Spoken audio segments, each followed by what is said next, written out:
ফাটকার audition হয়েছিল আসলে গৌরবদার ইচ্ছেতে। তার কারণ গৌরবদাই চেয়েছিল যে ফাটকাতে যতগুলো চরিত্র সিলেক্ট করা হবে প্রত্যেকটা অভিনেতাকে সিলেক্ট করা হবে অডিশনের মধ্যে দিয়ে।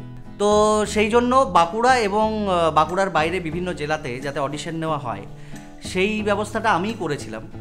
বাঁকুড়াতে অডিশনে মোটামুটি ৩৫ জন মতো এসেছিলো, আর অন্যান্য জেলার অডিশনটা তো আমার গিয়ে নেওয়া সম্ভব হয়নি, আমি অনলাইনে অডিশনটা নিয়েছিলাম।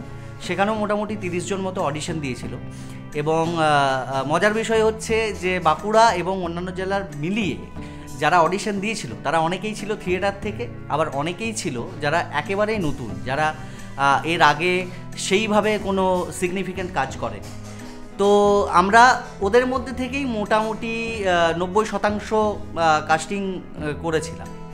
তার কারণ হচ্ছে বাকি যে ক্যারেক্টারগুলো ছিল সেগুলো ছিল গ্রামের ক্যারেক্টার, এবং আমাদের মাথাতে এটাও ছিল যে আমরা যখন গ্রামে যাব তখন ওই ছোট ছোট ক্যারেক্টারগুলো ওখান থেকেও কিছু কালেক্ট করব। মানে আমাদেরও প্রসেসটা ভালো লেগেছিল, ওদেরও প্রসেসটা ভালো লেগেছিল, এবং ফাইনাল কাস্টিংগুলো আমরা ওখান থেকেই করেছিলাম।